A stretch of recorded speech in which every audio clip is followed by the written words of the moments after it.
Do you think the NCAA is greedy or it's just show? I think the NCAA is greedy. Of course, we don't know the question. There's no question to it, but thank you. That's the question. I also do think that the NCAA, in some senses, can be greedy. Question number 2. Should college athletes get paid? Absolutely, they should be getting paid. You know, they're being exploited. These colleges are making millions of dollars off these kids. They're only giving a little bit of money to, you know, room, board, food, you know, just basic expenses. But when these kids want to go out, they have no money to. They can't have a job. It's a full-time job for those guys to be competing and working all year long towards whatever sport that they play. So they should be getting paid something more than they already get. In my opinion, I am not very biased on any side, but I do agree with Coach Fed. I do think that because the NCAA is one of the most top organizations when it comes to rolling in money each year through every sport, I do think that because it's the athletes who are promoting all these sports and making them bring the money in, I feel as though they aren't getting anything. But in other circumstances, you can focus on that they are getting full rides to schools for education purposes. But in also going against that, you don't really know what type of education are they really actually getting, a true education through that. So you really can go on both sides on that, but I'm not really leaning towards any side at this point.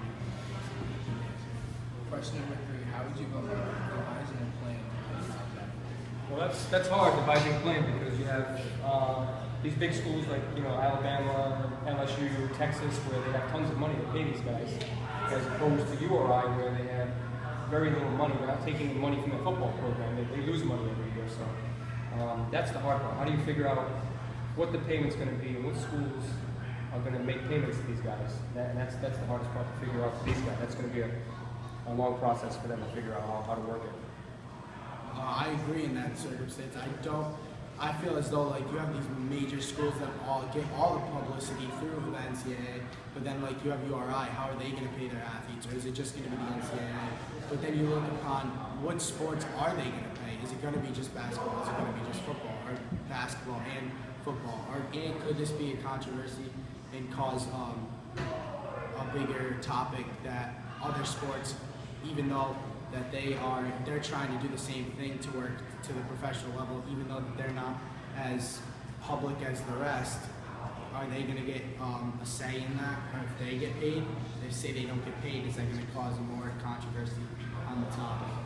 I agree with that. You know, how do you, are you going to pay swimmers? Are you going to pay Exactly. track people? Are you going to pay, you know, softball players? Are you going to pay girls the same as guys?